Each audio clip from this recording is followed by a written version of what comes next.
చిరంజీవి రీసెంట్‌గా నటించిన 'Rajasthan' movie 1 hour 10 minutes run టైమ్‌తో 'ఆహాలో' స్ట్రీమ్ అవుతుంది. ఈ మూవీ చూసాకైతే ఒకటే ఒకటండి. ఏదో ఏదో చెప్పి చూపించుంటాడు అంతే గాని హీరోని డైరెక్టర్ అయితే మరి తీయడం వచ్చో రాదో తెలీదు. ఇదే ఫస్ట్ టైమ్ చూసాను. నచ్చలేదు గైస్.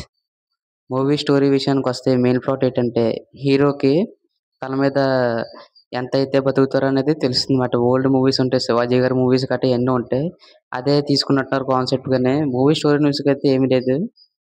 మూవీ స్టార్టింగ్ అయితే హీరో అయితే అంబులెన్స్ చేసుకొని స్పీడ్‌గా ఎళ్తాడు. ఏదో గొడవ పడి ఫ్లాష్ బ్యాక్‌లో స్పీడ్‌గా వెళ్తుంటే ఒక ఎద్దొచ్చి వస్తదనమాట. ఆ ఎద్దుని గుద్దేసి హీరో కోమాలోకెళ్ళిపోతాడు. కోమాలోకెళ్ళిపోయి తిరిగొచ్చాక హీరో చేసిన ఓవర్ యాక్టింగ్ అయితే అంతా ఇంతా ఉండదు. రీసెంట్‌గా వచ్చిన మూవీస్‌లో అయితే ఏదో కొంచెం పిచ్చిది పరమ వరస్ట్ అండి ఇది. అసల ఏం బాగోదు.